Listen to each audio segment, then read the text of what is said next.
is that I'll start with a presentation of a small kind of just presentation of the framing of the problem that will be discussing, and a few of the questions and provocations I have. And then we're going to be hearing from Marjin and Ben, Keith, Paul, and finishing with Nick. And then we'll have questions from the audience as well, and from each other to each other. So as the proposal that we will be talking today is the Citizens Assembly, Planning Assembly as a deliberative planning tool for just transition towards a real zero. And I would like to argue that the current city planning practice are often over-bureaucratic. They require a long period for planning and implementation. They're rigid, hierarchical, and exclusive of the majority of the voices. And so they lack the time-responsive, just and inclusive representative way the uncertain and fast-approaching scenarios of the climate and ecological crisis are bringing, and already bringing right now, to cities. The current elected representative democratic decision-making, they facilitate the agenda of delay in climate action. The debate tends to focus on economic impact of climate action and solutions such as net zero, which rely on offsetting of carbon credits and non-existing carbon capture technologies, as aiming to reduce the CO2 levels in the atmosphere. And it worldwide prioritizes the interest of large economies and lacks action binding targets, as we could see just now in COP, failing therefore to address the impacts of the climate and ecological crisis that we are already facing. And we need of a decision-making process that dismantle this inbuilt system of domination and exclusion, action-focused decision-making process that address climate justice, just transition path, and especially to a real zero society that focus on phase out of fossil fuel and existing ecological approaches of carbon capture, such as forests or other ones that we already know of. Elected representative democratic decision-making process focus on short-term solutions and vested interests are ineffective, as we could see with COP again, in addressing the highly polarized political issues and making the necessary decisions we need to address the climate and ecological crisis. And democracy, represented by a stratified sample group of a population chosen by lot in the form of Citizens Assembly with the support of Facilitation, have been proven already to be efficient decision-making process in addressing complex intertwined problems such as the climate and ecological crisis, and especially highly polarized political spheres, and especially Facilitation process that Paul will explain more to us later on. We'll hear more about all of this, how this is happening within the next presentations. And I would like to now focus a bit on how I have envisioned with the conversation of all of you for the past 2 years, how can I already start envisioning a Citizens Assembly decision-making model of deliberative democracy using for city planning specifically, which is my research, and especially as how can we translate that into a design method, and that's what many of my questions will be laying, but that's not exclusive of the debate. I think we'll start with the Citizens Assembly, which we'll learn more and more in the next presentation, but I would like to start with who gets a seat at the table of decision making. And through the process of sortition that we'll also hear more, we do have a stratified selection of the population, and that's chosen by sortition. But I also argue, and it's not only me, it's many of the climate activists and people studying the subjects right now, is that future generation representatives, non-human represents, and I'm also arguing for global representatives to be put at this table, as the decisions made right now in any part of the world, especially in the large economies, are affecting all of these representatives, all of these groups, and that if we are talking about a true democracy, we need representation of them in the table as well. Another question is like, but who frames that table? And we, in the model of Citizen Assembly, we have this consultative specialists that give input through a series of presentation and support the assembly. We also have a series of facilitators and I'm a high advocate for convergent facilitation that we will hear more today. And I have questions of such as how do the specialists in facilitation get chosen to frame the conversation in the first place? Because there's the power dynamic in there and who is framing that table, and how can we ensure the representation also at this level? How can we ensure that there is a representation of the population in the level of the specialists that are framing the table as well? And who designs the table in the first place? And it's not just me and you guys, as much as we would love, but do city plans assembly need to be preceded in a representative process by a specialist assembly as well? Like, would they also be chosen by Sortition? With stratification process, Sortition also taking account the level of knowledge of specialists? So I have many questions, as you can see, and that we can debate soon. And how does this decision-making process take place?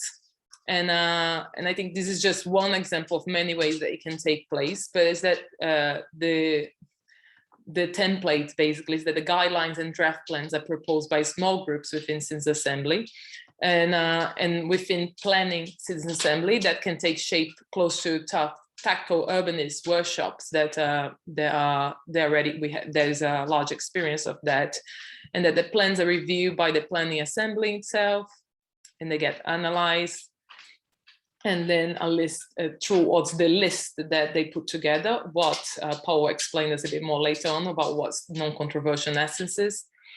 And a new plan is proposed, potentially incorporating elements of each of these plans. So I think this, not to get too technical, but it's just showing about how small groups thinking can feed a large project, and how can we translate that into design is something that I'm very interested in, because a lot of the models that we have in experience right now, they are addressing policy making and not design per se. And how this plan is drafted, is it by everyone at the table, or what's the role of the specialists and the city planning specialists? And how much support do the specialists give to this group without taking the power from the people making the decision, is a question that I'm very interested in for us to debate. And for that, I'm learning from other participatory design strategies. So really looking to the participation history, especially how the design got chosen. So, and how can we adapt that for citizen assembly model? And with that, I'm very interested in the feedback loops that especially transition town projects and more current participation process take in account. And so yes, the adaptability and learning from feedback loops is the key thing that city plans will have to have implemented. The city planning design methodologies in the face of the climate and ecological crisis, they need to move away from project-based design and evolving adaptive, responsive, and fast and process-focused design methodology, which learn from feedback loops and evolving climate scenarios, and especially taking in consideration climate catastrophes and fast-changing scenarios that are unpredictable with the current predictions we have. And how does planning citizen assembly evolve over time and avoid becoming another form of semi-elected representative body? And I think there's a question I've explored extensively with some of you individually, especially with Ben, and how do we keep changing the people in the panel so it's not just another form of elected body that has a group thinking, and what are the proposals that we can see that could start taking shape? And is it always a different group? How do we engage within that long-term decision planning is not affected with that changing? So we don't reflect as well the short term is of the current political system. And I think, so this is a very brief introduction and very fast. Sorry if I talk too fast, but it's just to kind of set the scenario that we are about to kind of find out more individually, starting from what really is Citizens Assembly, and then going to what is the sortition process. And we're going to look into some sortition case studies. And Paul is going to talk to us about exciting convergent facilitation, and Nick will talk to us about social justice, transition, and real zero, and really respond with all his insight to for these issues. Thank you, everyone. Marjin, the floor is yours.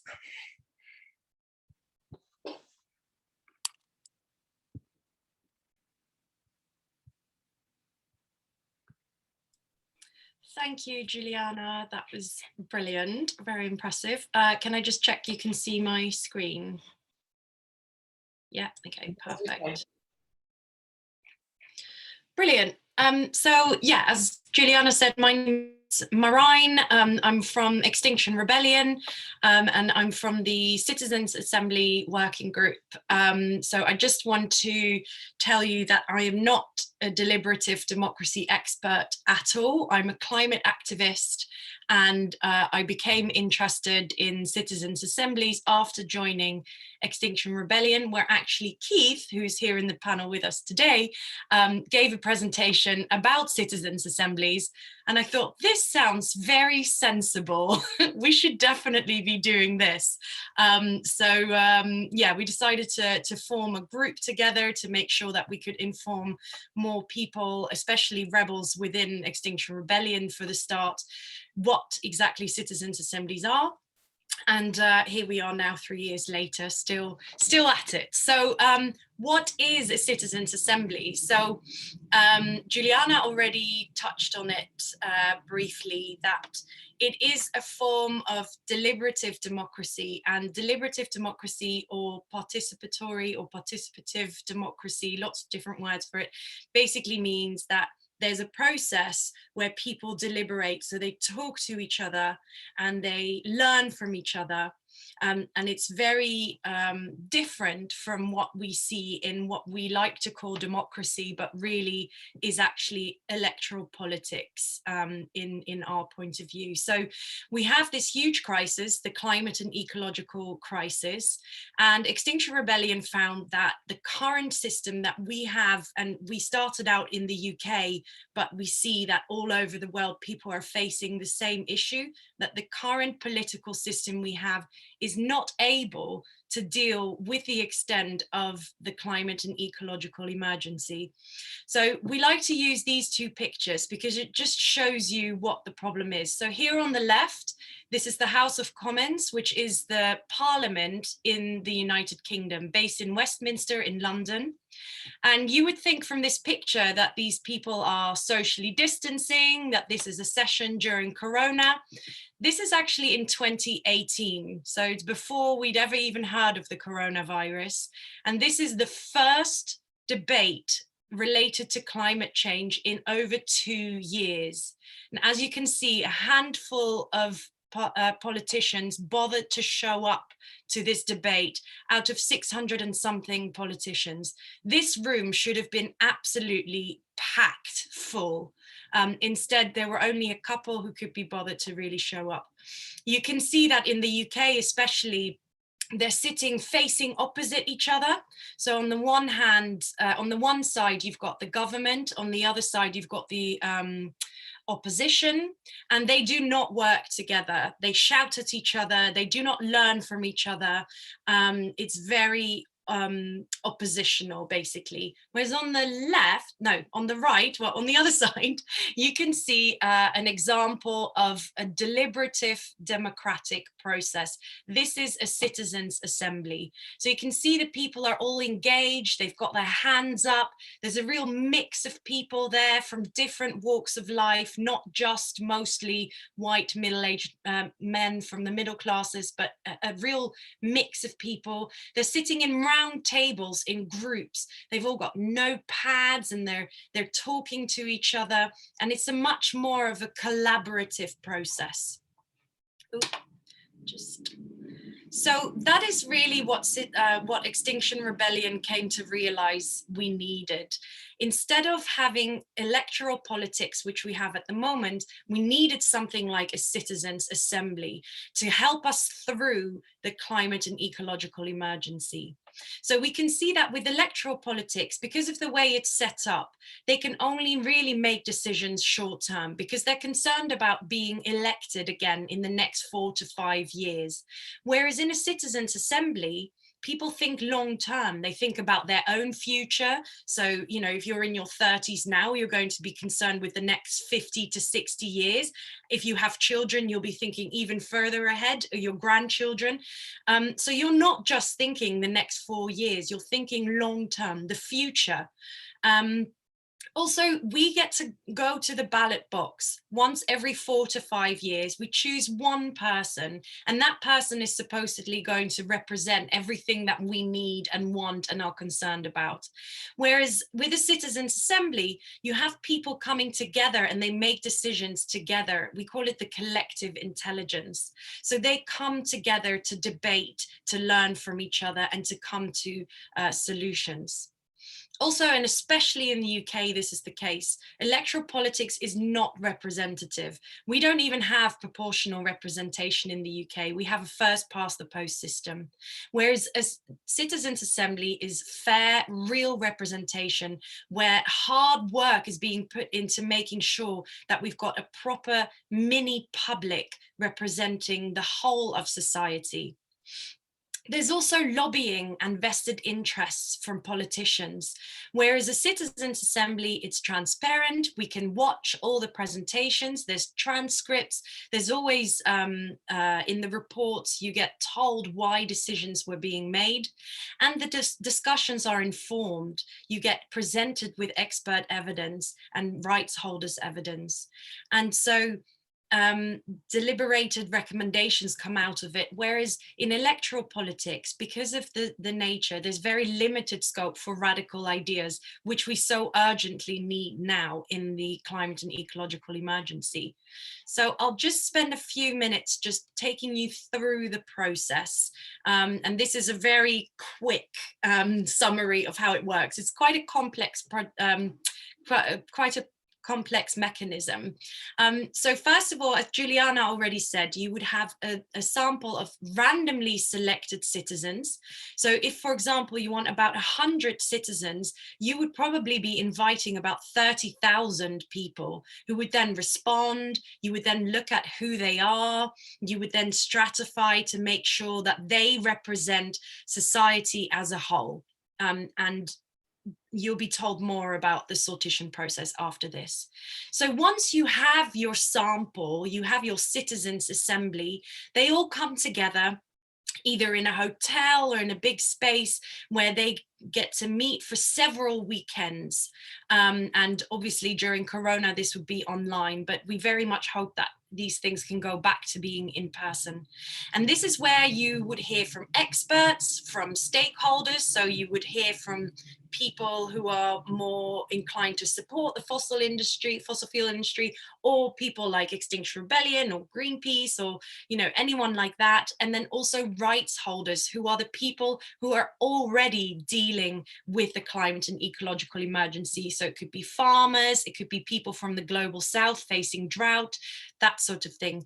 And so this is really the learning stage, where the citizens' assemblies all get a basic understanding of what the issue is, what the problems are, and also what proposed solutions and policies could be.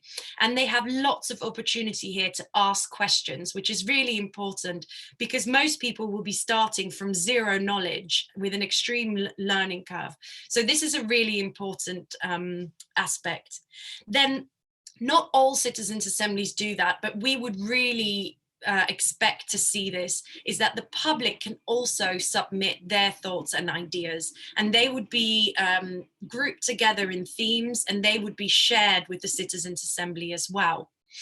Then the deliberation happens, which is where deliberative democracy comes from. So it's the deliberation, you get split up into smaller groups, and the groups rotate, and they all have facilitators. And that's really important, because I'm sure you've been in a situation before where there's always been one person really dominant, holding the conversation, and other people are a bit more shy, who don't say much. Well, a facilitator is there to make sure that everybody is able to speak, that no one dominates, that everyone has a chance. If there's a need for translation, for example, that can be done as well. And this is where people share their points of view and what they've learned, bringing in their lived experiences from their own lives. So from their own socioeconomic backgrounds, from their point of view based on their gender or their ethnicity or their age. So this is where the beautiful coming together of all these different backgrounds happens, which we just really do not get in our current electoral political system, because all the politicians are more or less from the same sort of background. A citizens' assembly really lets us experience a much richer diversity, which reflects our society and which is really reality of the world we live in. So that's the deliberation. That then gets turned into recommendations, which everyone votes on, and the recommendations that get the most support then get drafted into a report, and then ideally whoever's commissioned the Citizens' Assembly, in the case of Extinction Rebellion, we would hope that would be the government. They would then be receiving the report, and they would then go away and debate on and implement the recommendations. So I've had to leave out loads of stuff, so do feel free to ask questions afterwards, but otherwise we're going to run out of time. So that's sort of, in a nutshell, the process of a Citizens' Assembly, and I'll pass on back to Juliana. Thank you so much, Marjin. That was a perfect nutshell. And I think we're going to hear now a bit more from Ben of the process of sortition, which fascinates me, and we had lots of conversations about it. So I think I think that is a key part of the process. Thank you, Ben. Thank you, Marjin.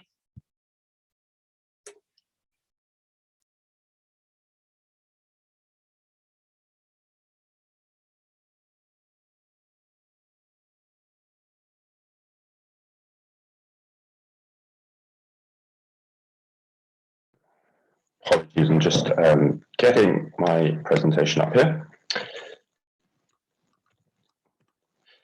That's it. Thank you very much, Juliana, for the introduction. I hope everyone's doing well today. So my name's Ben. I'm working with the Sortition Foundation alongside Keith, who will give a little bit more detail on a specific project in a second. What I'm going to do today is extend on the introduction that Marjin gave.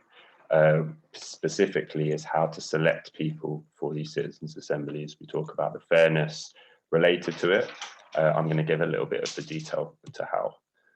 First of all, just to give an introduction to the Sortition Foundation, we're a not-for-profit social enterprise with a mission to promote and support deliberative mini-publics around the world, and our delivery is mainly focused in the UK and Australia. At the same time, something we've been building towards now is also campaigning and public advocacy for the institutionalization of deliberative assemblies. So one of our projects at the moment is related to the House of Citizens in Scotland. So if you're interested to read more about that, please check out our website. But the bread and butter really is specializing in the recruitment and stratified random selection of participants for the Citizens' Assembly. So I have, over the last 2 years or so, been involved with over 20 of these assemblies. So hopefully give an insight to how that process works. Just before I do that, I've been told that I must put this claim in. It's a recently released article about the algorithmic process for the Sortition Foundation. So again, for those that are such way inclined to find the detail related to this, the article is Fair Algorithms for Selecting Citizens' Assemblies. It's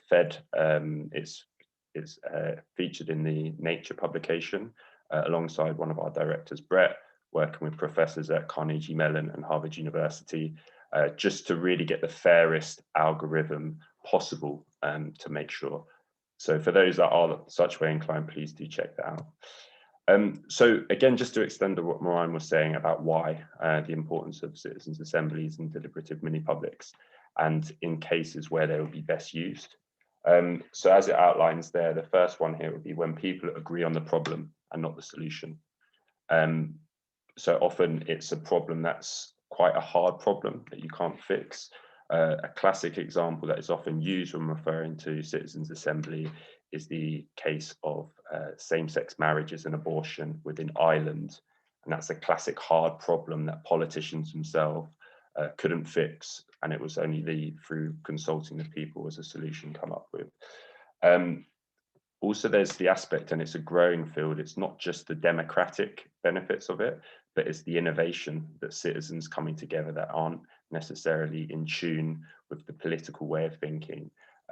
So they broaden the agenda and come up with innovative solutions, which are certainly what are required at this moment in time.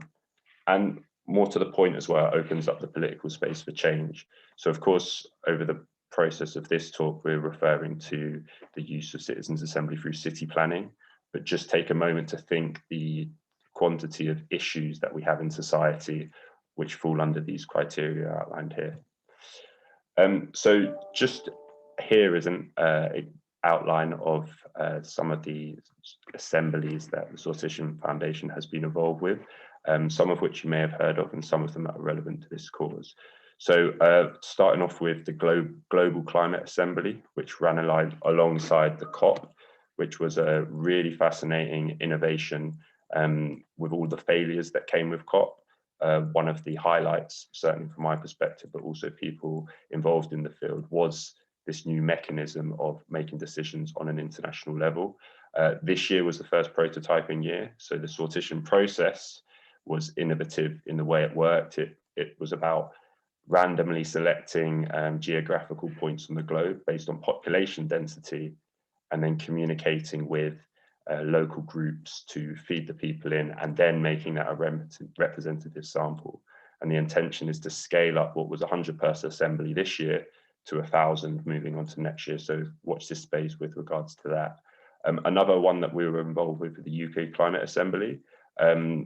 If any of you haven't seen it yet, for those that have access to British television, there's a great documentary on the BBC, The People versus Climate, which is referring to the UK Climate Assembly, which really captures a lot of the messages from the people that are actually participating. And then specific to this cause of planning and development, there's been a real uptick in the use of these assemblies, and certainly from a UK perspective, it's moving towards not just a niche suggestion or an idea, but to a good practice within the local council level. So three key examples of which Keith will go into detail. So Romsey, or the Test Valley, Cambridge and Dudley, with specific planning topics through the Innovation and Democracy programme. Another example is Redbridge Council, using citizens' juries in order to establish what community hubs and regeneration in those areas. Camden Council, another in North London, who have led the way in a lot of these innovative designs. And another interesting one is in Newham. So in Newham, if we're talking about the institutionalization, there is currently a standing assembly, which consults, so it's selected by Sortition, and it consults the public of Newham over specific issues. And one of the ones that they're about to focus on recently is this whole idea of a 15-minute city. So how all of the needs of the citizens of that area. So all of those are really interesting case studies that we've been involved in for the selection. So why Sortition? Just to breeze over a lot of the points that were shared in Marjin's presentation. Just some key points here is not your usual suspects, particularly from the town planning point of view and from the climate point of view. There are often the usual suspects. You know, I'm not saying that I'm not part of that that demographic myself, but often it's the same voices around the table, the self-selection of people that can get involved. So it's moving away from people that believe that they have the answer to the people that might not even know that it exists within them. Secondly, at that point of democratic legitimacy, so everyone gets an invite, and how that can promote to do with the different ideas coming to the table, and then the diversity of thought and the innovative solutions that are coming as a result of that. So just a quick overview on how the sortition process works. It's important to say this is how, so I'm going to talk specifically about how the process works for the Sortition Foundation, but this whole idea of the two-step random selection process is generally seen as the standard mechanism to deliver these processes successfully. So from the Sortition Foundation's perspective in the UK and in Australia, the first step will be to send out random invitations to households across the country. In other countries, for example, the French Citizens Assembly, a lot of it was focused on phone banks and getting people involved this way. But the way that the Sortition Foundation works is to send these invites, and Keith, if you've got any things to wave around to show them in person as well. Oops, sorry. So this is an example of what an invitation will look like. So the whole idea, it will be a formal invitation. Important parts to recognize is things in the bottom corner that says the receiver of financial gift. Again, that's about removing the barriers for people participating and trying to make it accessible to as many people as possible. From the invitation being received in the post, those people will then sign up for the assembly. So then it takes on to the second stage. After they signed up for the assembly, they will put forward various questions related to demographic, socioeconomic, aptitudinal. I'll give a case study in a second to give more detail on this. And that's when the second stratified random selection from the match targets and randomly filling those quotas. There's like a pseudo-random selection for that second element. From that, you will get a pool of people that are representative of the population. So hopefully you might have to squint to see these pie charts, but this is an example of the selection that we did for the UK Climate Assembly. So the 4 columns there, so we have what the target is. So essentially, what is the match of the UK population that we want to represent? The second column here is the respondents. The third column here was what actually came back in relation to that. And then the fourth column is the people that turned up on the day, which is broadly similar. So as you can see, there's all of the areas that we look to ask people from their demographic, attitudinal attributes. So for example, gender, age, geography, educational level. In this instance, it was required to ask people's for climate concern level. Again, that will be something that can be variable based on the needs of that specific assembly. Other 2 things here, urban and rural, and things like ethnicity. So just as a case study of why these processes are so important about getting the right representative group around the table, if you were to refer to the middle, the 4th one down, which is educational level. So people in the circles, that are attending often these calls and that would often put themselves forward for climate are people that would likely have a higher educational level. But that's not really reflective of the population as a whole. So as we can see here, only 1/4 of people would have a level 4 or above, so a degree level or above. But on the respondents rate, the people that said, yeah, I want to participate in this assembly, it was almost 2/3 of people that replied. And that's why that second element, that stratification, is so important to make it reflective assembly. And then if you refer to that 3rd column, it aggregates back to the 1/4 of respondents, which would be reflective of the population at large. So that's just a quick overview about how the process works from the Sortition Foundation's perspective.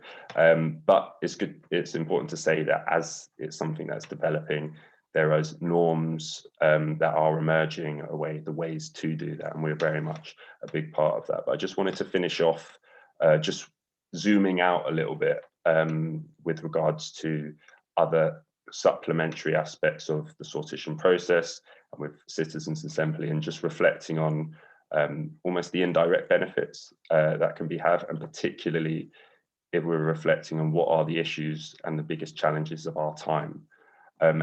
And just 3 key points here in the transition that we are making as a society. It's the importance of building resilience in communities. How do we get people to understand each other, to sit down at the same time at the table together? How do we give people a more authentic voice, linking people not just through the ballot box? People have access to their phones and recognize their own value on a voice within their social groups. How do we translate to power? And finally, just something to think about is the link between the local and the global, and the importance of these processes on the scalability aspect as well, and making that connection all of the way through. So hopefully many things are covered, and looking forward to picking up the discussion related to that. So back to you, Juliana. Thank you so much, Ben. It's really, really good. Even to see the graphic and how the process takes place I think it's really clarifying. Thanks for bringing that to us.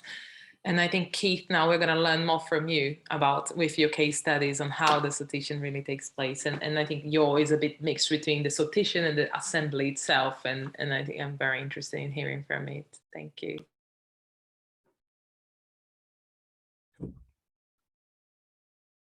And Ben, I think you need to stop sharing. Oh, there we go. Cool. Okay. I don't have any slides. Okay, I'm Keith Garrett. I'm part of the Sortition Foundation. I'm also part of the Citizen Assemblies Working Group of XR. Well, I'm a bit out of touch at the moment. And I've also got a political party called Rebooting Democracy that's sole aim is to do is to essentially have citizens assemblies like decision-making processes instead of electing politicians. It's currently just me. I've tried to get elected like 3 or 4 times, but mainly my friends vote for me, but you get the message out, so it's good. I'm just going to go through 3 examples I've kind of been involved with in different ways. So I live in Cambridge in the UK, and we have, I wouldn't say big transport problems, but quite annoying transport problems. And the council have this group called the Greater Cambridge Partnership. It's 3 councils all together, and they get together and they come up with consultations, and everything is always negative. Everybody's always coming back and going, I don't like this. So a group of us went to the GCP, went to the head of it and said, we've got this idea, you could have a citizens assembly, this is how it could work. They're a bit tentative. We presented all the ideas. But then, as Ben pointed out, there was something called the Innovation and Democracy Fund, that someone in government had been around the world, seen citizens assemblies work, came back in the government and went, we just have to do this. And they got money for 8, but got dropped down to 3. And we managed to get one of those grants for the GCP to run a citizens assembly. That's pretty much where my experience with that one ends. But it's there was actually, so it's, I think it helped, and it helped get the issues aware.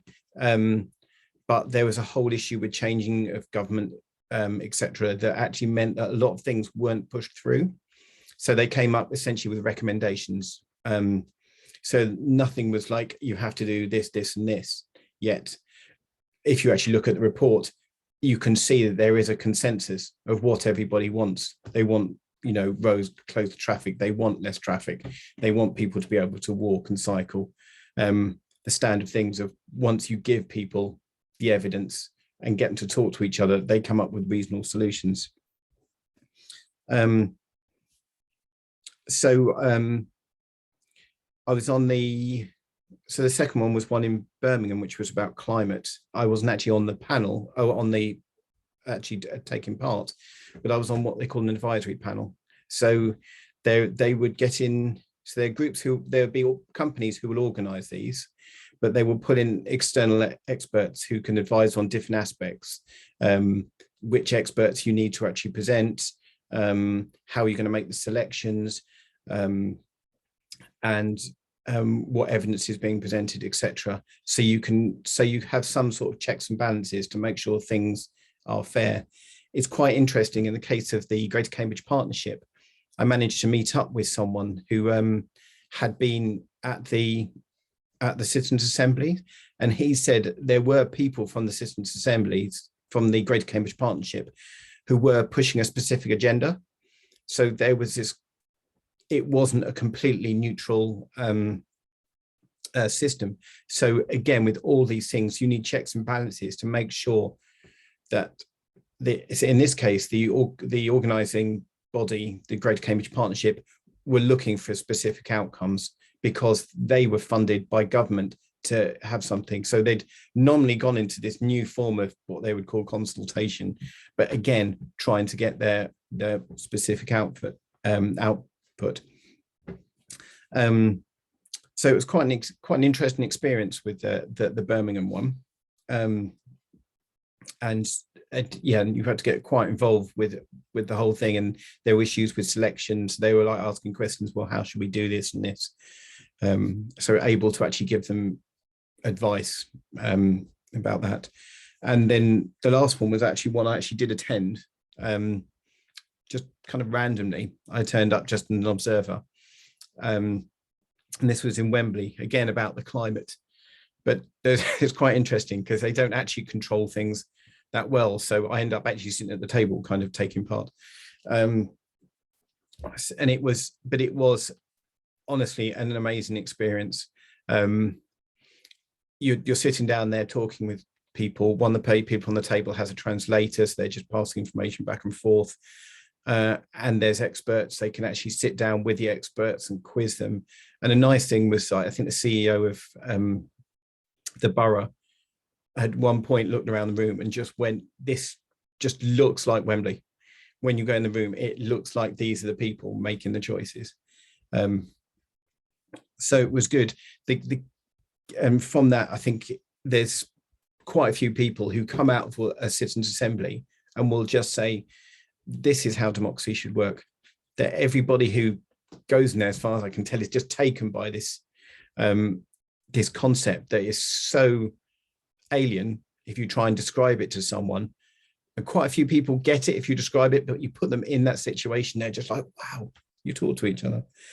I'm just going to have to what to do with it because Ben asked. Here's an actual invite. I get all the returns for the invites when they don't get delivered, so that we can make sure that we're not posting to the incorrect addresses and stuff. Quite a key thing with citizens' assemblies that, and when we were trying to advise Cambridge, we weren't sure about paying people, and you have to pay people. You have to say this is a valuable service you are providing to your community, and we're going to pay you. We're going to pay you for your time. It helps to increase people actually turning up. I think it's like 3 to 6% respondent. I think that's about right. You get from sending out letters.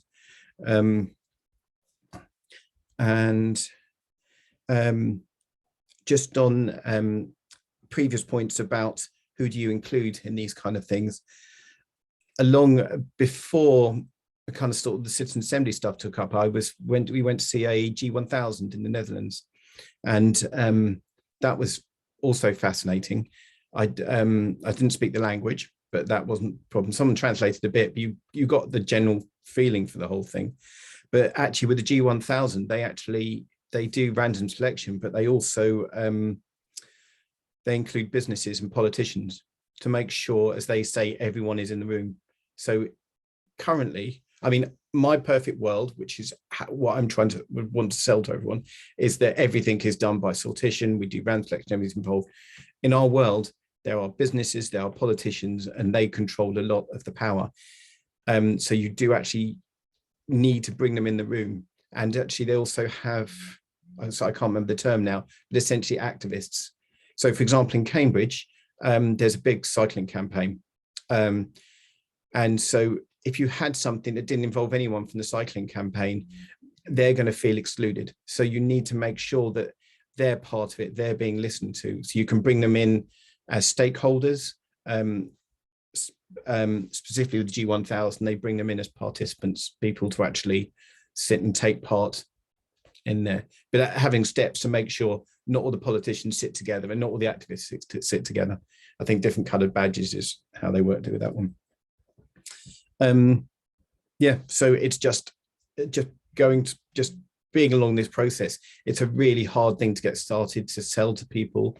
I stood on the platform, so I stood against Cambridge's MP, and he's like, that's just a terrible idea, blah, blah, blah, blah, blah. And then about a year and a half later, because when we were on our constant stream of elections, I'm in Parliament with XR, our Labour MP turns up to listen to XR talk about citizens' assemblies. And so it will change, but it is a hard sell initially. That's all I've got to say, I think. Thank very you much. so much, Keith. Like, I think there's so much. I'll save my questions to the end, but we learn a lot, and I love a presentation without slides, which I cannot accomplish yet. But yeah, I can really listen to you. One slide, yeah. Right now, we're gonna hear about Paul about conversion facilitation, which is what converted me to this whole world of believing that people can actually make decisions together. Because I believe in the system, I just didn't believe we would accomplish, but amazing facilitation actually is the key, I believe that. So Paul, the floor is yours.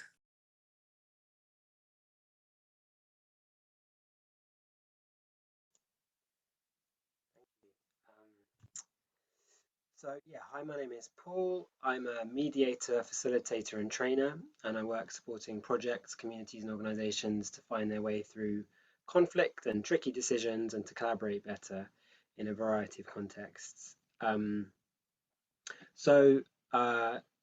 What's been spoken about so far, I think, has a lot of focus on this key question when it comes to decision making of who gets a seat at the table, how can we involve people directly in decisions that affect them, and how do we decide who's going to be there?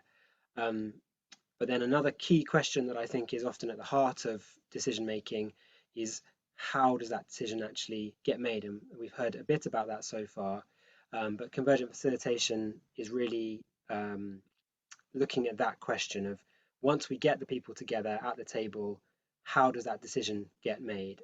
And a key part of that is it a competitive way of making a decision? As Marjin was pointing out, in the UK Parliament, there's people sitting on either side facing kind of against each other adversarially. How can we make decisions that are truly collaborative? A woman called Mary Parker Follett said, and I just like this for its simplicity, that there are three ways of handling differences or conflicts or when we don't agree. There's win-lose, a kind of domination and submission. There's lose-lose, or there's win-win. And I like the way that she lays this out as being just a very simple choice. Which do we want it to be out of those three options? So convergent facilitation is really, it comes from the desire to find a way that works for everyone.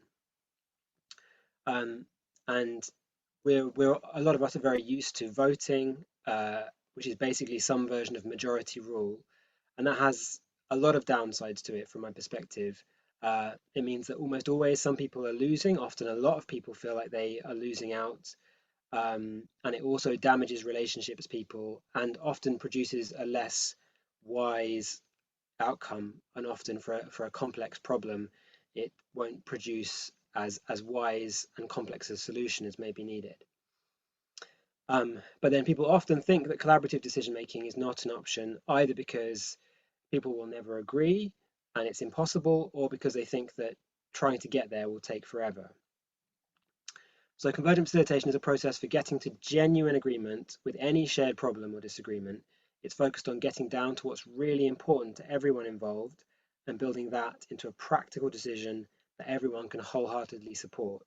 It offers ways to do this smoothly and swiftly, so it's also trying to do this efficiently. It can be used in lots of situations, but it's been particularly transformative in situations where there is strong disagreement between people or when a problem is particularly complex. It's about finding a way forward when no one loses or is left behind and people get what they need from the solution they create together. So there's lots more to say than I can say in 10 minutes now, but I just want to focus on a couple of key elements and principles just to give you a little glimpse of how convergent facilitation works. So often when it comes to the different positions that people might have on an issue, it appears that we're stuck in a kind of win-lose either-or situation.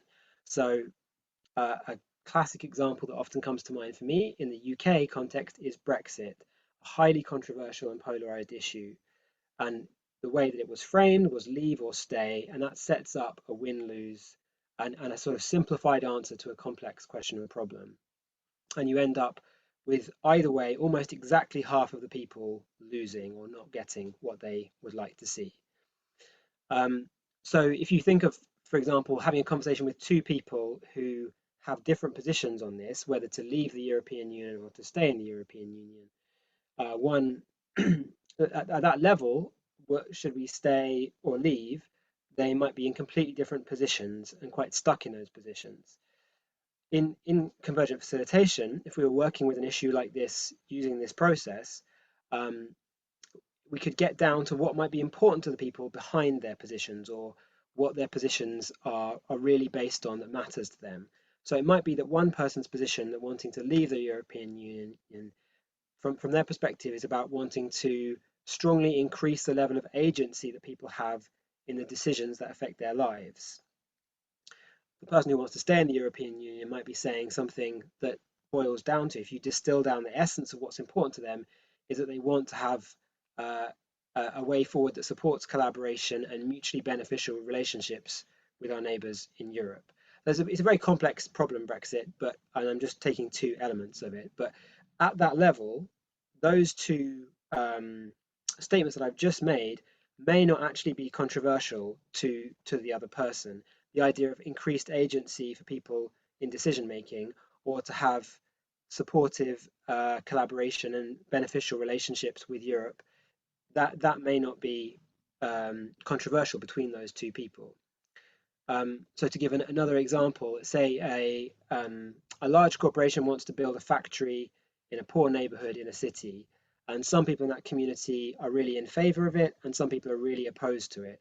At that level, do we have the factory or not? We might actually be intensifying conflict. People get stuck in their positions and really can't find a way forwards that works for everyone. But if we use something like convergent facilitation, we can get down to what is the underlying, what are the underlying needs behind those positions. So, for example, someone who is currently opposed to the factory might be wanting to nurture the community and support strong relationships within the community, and they're worried about this factory coming in, damaging relationships in the community. There might be someone else who's for the factory, who is concerned about jobs, so they want to provide sufficient economic opportunities for everyone in the community to be able to meet their needs. At that level of nurturing the community and providing economic opportunities for everyone in the community, there's no mutual exclusivity between the positions, and they might even be shared, those two considerations. There's no opposition in principle to those two different ways that I've articulated a sort of a layer down of what's important to people. So really what convergent facilitation is based around is the idea that what people really care about deeper down in their positions isn't actually controversial to each other if we go down a little bit to what's underlying it, and that there's a lot more flexibility that can be found that supports and allows creative solutions. So this in convergent facilitation, as Juliana mentioned earlier, is called the technical term for it is the non-controversial essence. So I work with convergent facilitation a lot. I've run many processes using it, and I've never yet come to a situation where it's not possible to find a non-controversial essence, however polarized the positions are people start off with. It's possible to find what really matters to people in a way that's not mutually exclusive, and that people can be okay with finding a solution that includes these different needs together. So a metaphor that I like using to explain an element of this is that if we were trying to make a meal that everyone, a group of people could eat, rather than going and getting food straight away and someone proposes this meal, someone proposes that meal, that's starting off with proposals before we know what really matters to people. So for example, it might be that one person says, I would like the meal to have some protein in it, or someone else says, I would like the meal to have something fresh in it, some fresh vegetables or salad or something like this. If we can gather those requirements for the meal beforehand, then we can design a recipe creatively around those ingredients. Whereas if I've already gone off and baked a cake and come back and it's got sugar in it and you can't eat sugar for some reason, it's extremely difficult to then take the sugar out of the cake. So building the list of ingredients first before we then get creative about what could we create with those ingredients that would be something everyone could eat. So basically this process, convergent facilitation, step one, we start off with getting clear what is important to everyone involved. What do people need from an outcome or a solution? And we find the non-controversial essence of that. Then once we've got an agreed shared list of non-controversial essences or criteria for a solution, then we can get very creative about what's the most creative way that we can find to fulfill those needs sufficiently that everyone can support the decision. And then another key element of convergent facilitation is checking really carefully for concerns about the proposal and using disagreement or concerns or dissent as information that actually can make a better proposal. So rather than trying to get away from disagreement, convergent facilitation walks towards disagreement and invites it in order to improve and make a wiser decision that people can genuinely say yes to. And this process has been used, I use it very regularly on a sort of smaller scale within groups and organizations, but it's also been used in much larger sort of policy making situations where there's diverse stakeholders and genuinely collaborative solutions have been found on that sort of larger policy level, even in situations where there'd been conflict going on for years, literally over a decade in one situation. So there's a lot more I'd like to say about it, how convergent facilitation engages with imbalances of power, how it can be adapted to different contexts, and there's a lot more principles I'd like to go over, but yeah, I'm really keen to hear any questions people have at the end. And there is a website, there is a book, so if you look out there on the internet for convergent facilitation, you should be able to find out more. Yeah, thank you. Thank you so much, Paul. I think, yeah, I could go the whole night talking about convergent facilitation, because once you watch the magic actually being made, and I think that was the main barrier when I've been approaching city planners and talking about the process of citizens assembly. I encounter almost as Keith, it's like it takes too long, because the process of participation within architecture, that is like, oh, it's such a long thing. Or you just use, as Keith said, as like you try to tell people, like skew them into the direction you want, and then prove that that was your point, people voted for you. So I think there is that process, and I think conversion facilitation is a great way on invite dissent in order to converge people. And I find that like invite kind of disagreement instead of walking away from it. So yeah, there's a lot we can keep talking about it, but I really highly recommend, and I think especially of people that are in disbelief of actually, can we make decisions within this highly polarized scenarios we're facing? I think we can, and I think Paul, you and Nick have proved to me that we can. But we will now get the amazing Nick to come and talk to us, and then we can kind of make questions to each other. Nick, the floor is yours. Oh, thank you so much, my dear sister Juliana. And great to be with everyone. Thank you all for your presentations. They've been absolutely amazing. I've taken so many notes. Look, I just got paper full of notes. Same, absolutely. Okay, so, well, very briefly to start with, just a bit about my background, and then I'll go into the provocations that Juliana sent to me to sort of talk about. So I've been, I have a background in development planning, and I've been looking recently, doing research, longitudinal research into environmental movements and why environmental movements tend to be so green but mostly white, which is the title of my work, the work I'm doing at the moment. And in terms of development planning, I very much look at this concept of the right to the city, which is something that was an idea, concept that was put forward by Henri Lefebvre in 1968 and has been taken up by David Harvey. And basically what's the right to the city as an idea is asking is, who has a right to the city? You know, in terms of decision making, in terms of planning, in terms of how the city evolves and spaces are shaped and so on and so forth. And I think that is very much what participatory democracy, citizens assembly, you know, that's very much what those processes are asking as well. bringing people together, bringing different groups of people together to make decisions about how the city evolves. Because, of course, any city that you go to at the moment has been shaped and is still being shaped by vested interests, as Juliana said earlier on, and we have to take those into account.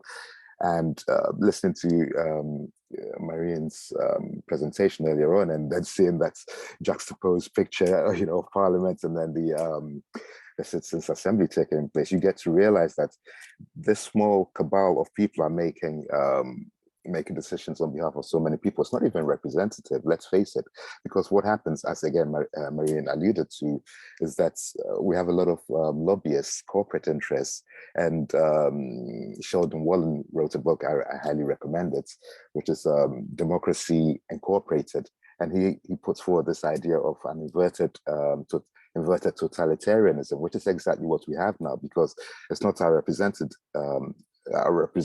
that are making decisions. Really, they're making decisions on behalf of big corporate interests, and of course there isn't a fair outcome. It's this same process that has gotten us to where we are right now in terms of the climate and ecological emergency.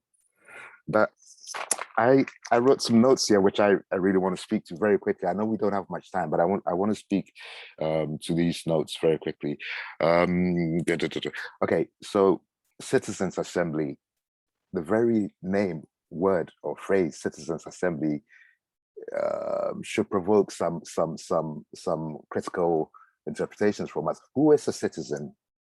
Yeah, I noted from Keith's experience in Wembley that he got to turn up and then he got to even take part in the process. I mean, yeah, people who work in many districts, in many localities, don't necessarily reside in those localities, but then they're not allowed to be part of the Citizens' Assembly, for example, in many ways. So there is a bit of, if I'm not mistaken, there is a bit of a deficit there, because they help to shape the city. And also, of course, who is a citizen? As we saw recently with the UK government's policies on hostile environments and taking citizenship away from a lot of people, Caribbean people who had come to the country, either on their parents' passports. And, citizenship is it's arbitrary almost, it came to that.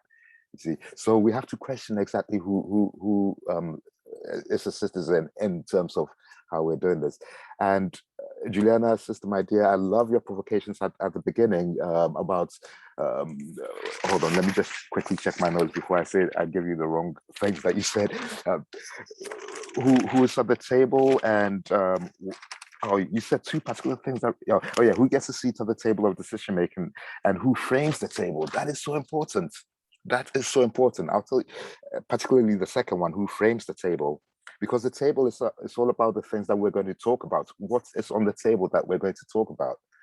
I took part I gave advice to the Lambeth Citizens' Assembly as part of the Transition Town Brixton group and so on.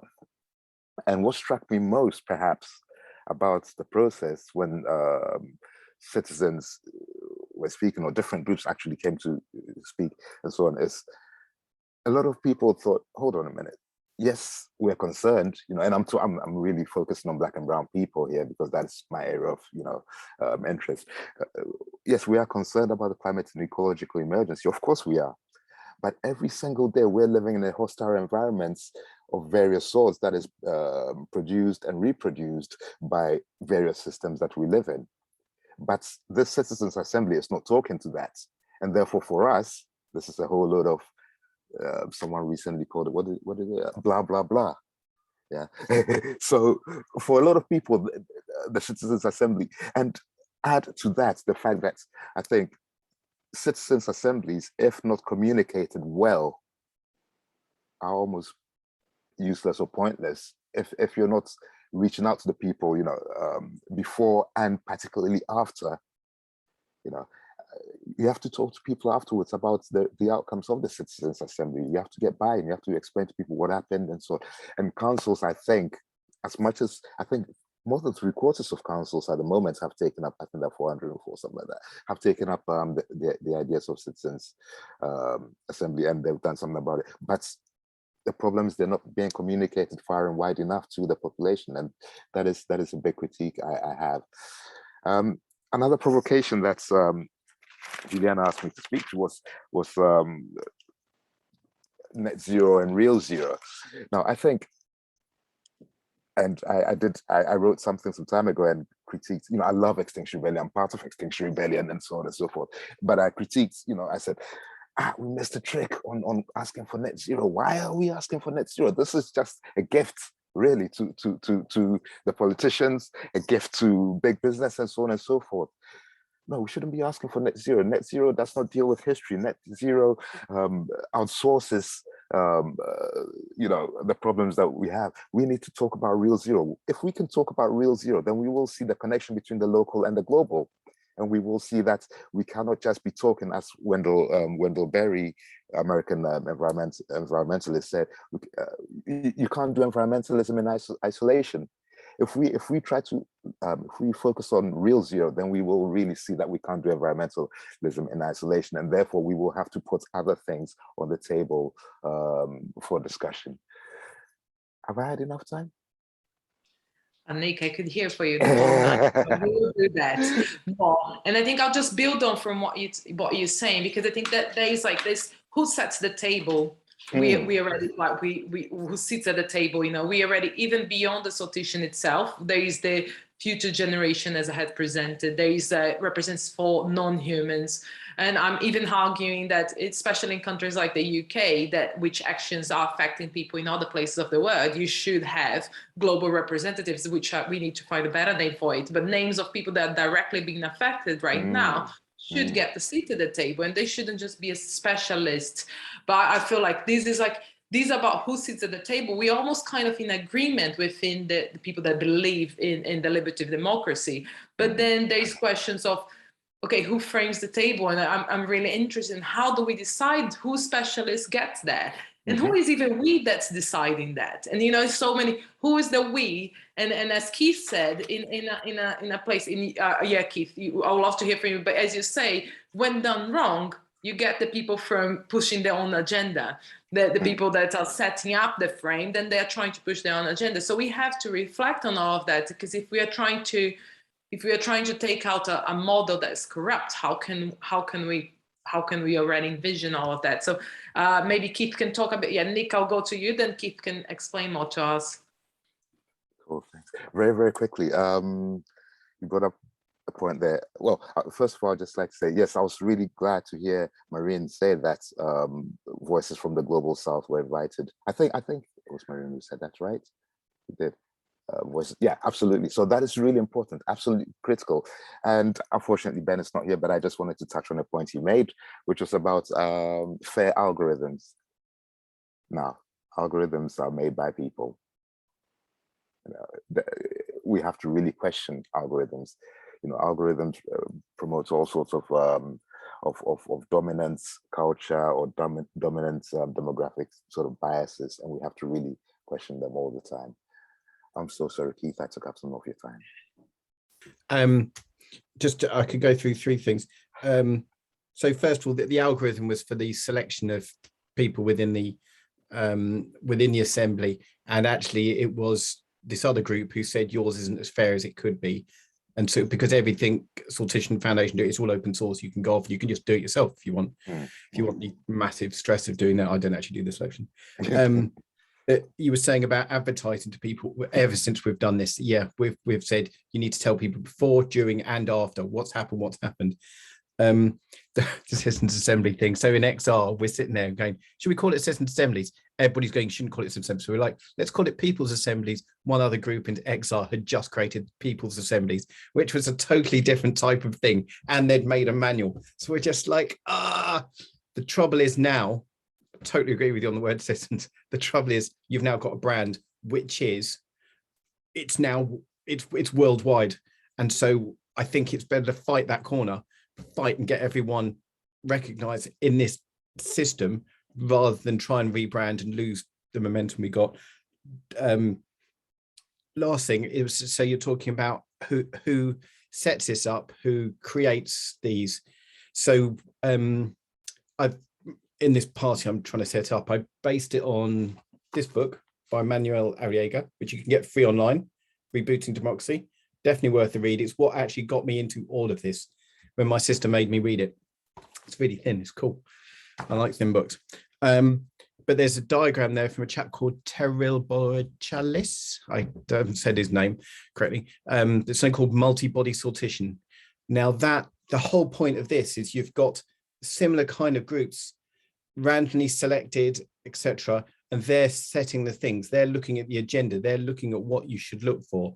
So rather than a select group just over here going, we're telling you, you can have a say in this thing, and this is the questions you should ask, like in the Cambridge thing, the people themselves are looking and seeing what the agenda should be, what do we need to look at next, and again rotating through different people, etc. And it's made up of 6 different bodies that are all checks and balances for each other. So there's still going to be, how do you make, and in there you need to make sure that everything is fair, but it's a step along the way.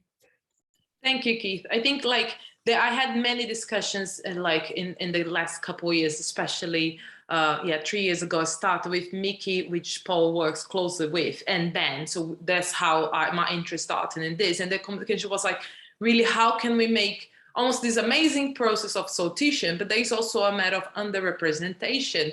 And then there's also how do we get, even as you said, there's also a system of data and getting people to take part, and how do you process. So I know that the Sortition Foundation has worked in amazingly into getting the fastest possible, but as Nick points out, when you do see the population, doesn't really mean there are minority voices that are not being heard, and there are voices that are even not recognized within the system. And how do we implement those within, how do we skew, basically, how do we, if you're working with algorithm, how do you skew? So there's something I think we all in agreement that it can be done, and it's a process. How do we do it necessarily? How do we design that is the challenge, and is a challenge of protection of why illegal immigrants would like to come forward to speak in a governmental thing. It's it's very unlikely. So how do we voice things that in a official way that doesn't put people in risk is a legitimate question. And I think just talking, I think, because I think as Paul said, we can talk forever about who sits at the table and how do we get to choose. But I think the process of decision making itself, I think, is a key thing that we need to keep looking. And I think it's not only about it talks about the communication before and after. And I was talking to Keith just before a session, because we call this a deliberative democracy. Well, I don't believe it is, because they don't have any power. They can't really implement any of the things that they're putting forward. So really, how do we ensure that is not just a list of recommendations that then we have to talk to the population about and make sure, because as Nick says, yes, it's talking to the population and making sure the communication is key to everybody else is an important aspect. But I feel it's most important aspect is how do we ensure that at least key policies will come and be decided on what level of decision making, really make transparent what level of decision making that body has, and give them authority to have, let's say we give you up to the level of closing down roads in Cambridge, but we do not let you to kind of destruct houses to make more roads, or you know what I mean? It's kind of that kind of level that needs to be discussed within decision making, and that is a decision that comes before, and that's what I talk. Who frames the table? And I'm really keen in how conversion facilitation can be a medium to talk to existing political system to agree on those things or agree on the terms, because it's a giving of existing power to another body.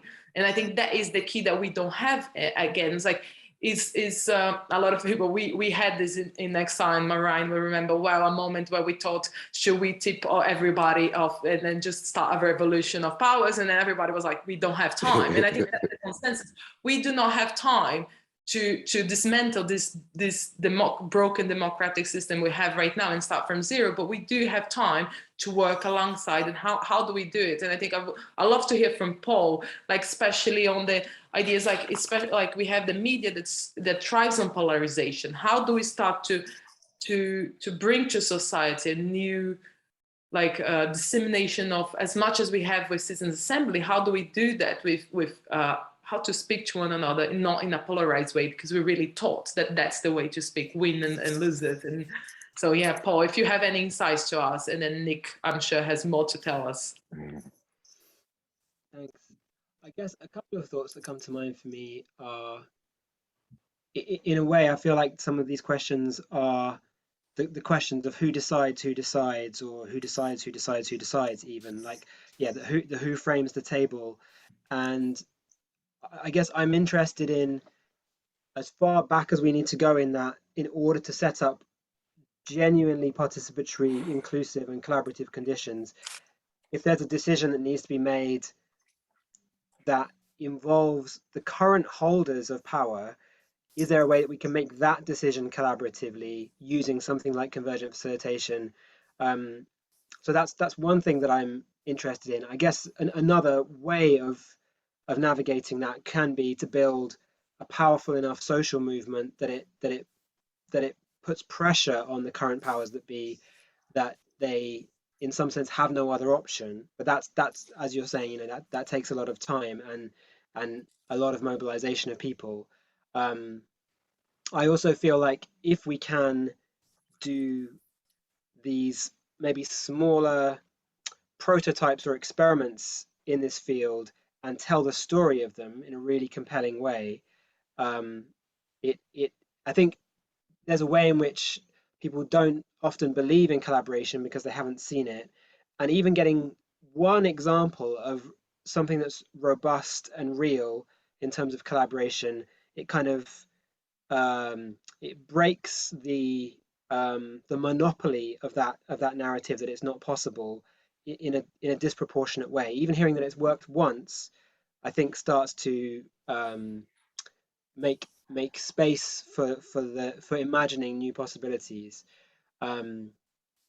Yeah, and I think, I guess one way that I think of what convergent facilitation does is it creates a little island in the kind of competitive systems that we're in which collaboration is actually supported, and it can actually make sense for people to collaborate where they're normally pressured into competition.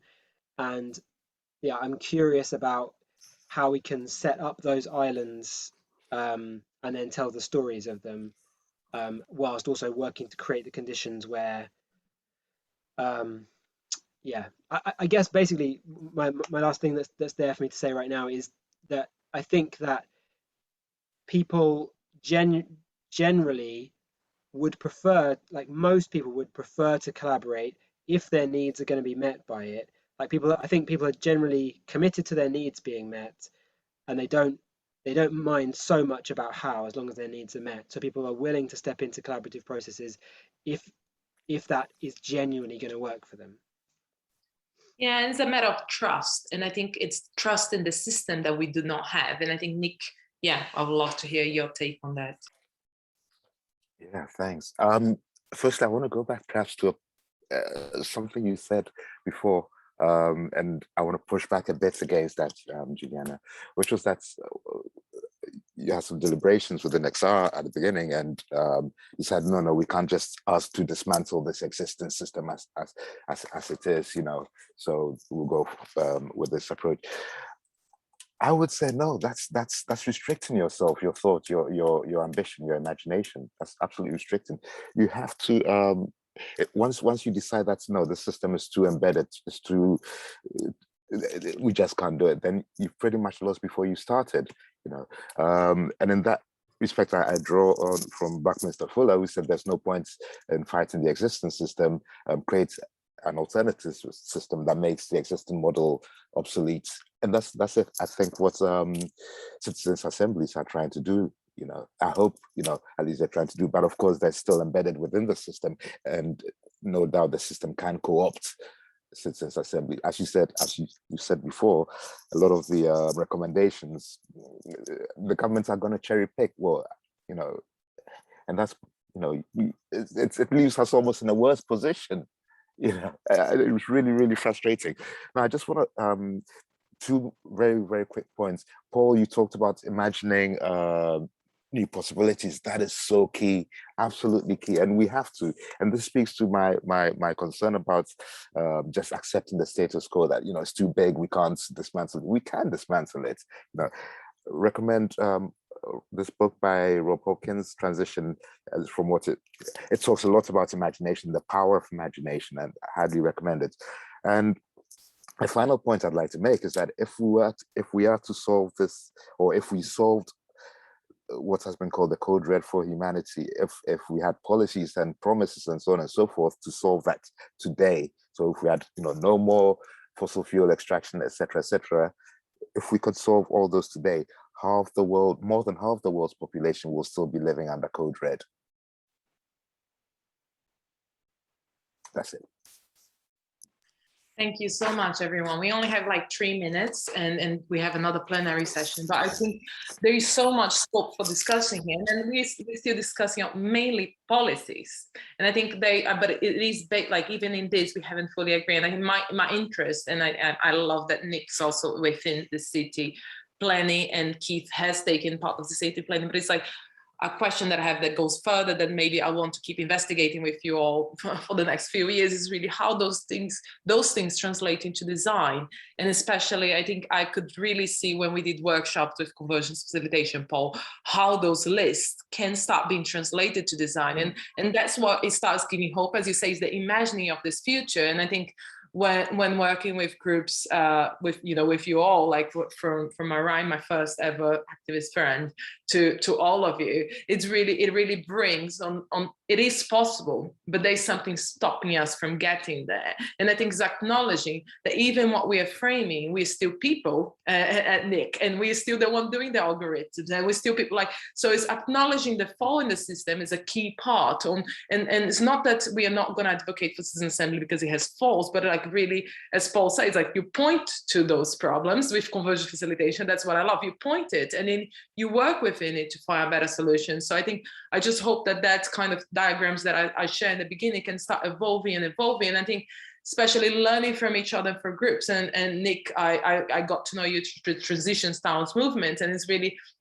how feedback loops. And I think that's something they evolved a lot, and tactical urbanism revolves from that. And how can cities start learning from that? And instead of being one solution, we really learn about how systematically make decisions that evolve over the scenarios that will be evolving. But thank you, everyone. And we are on time. And we'll continue this separately and hopefully together again at some point. Thank you, everyone, for joining. Thank you Thanks so very much, much, everyone. Bye.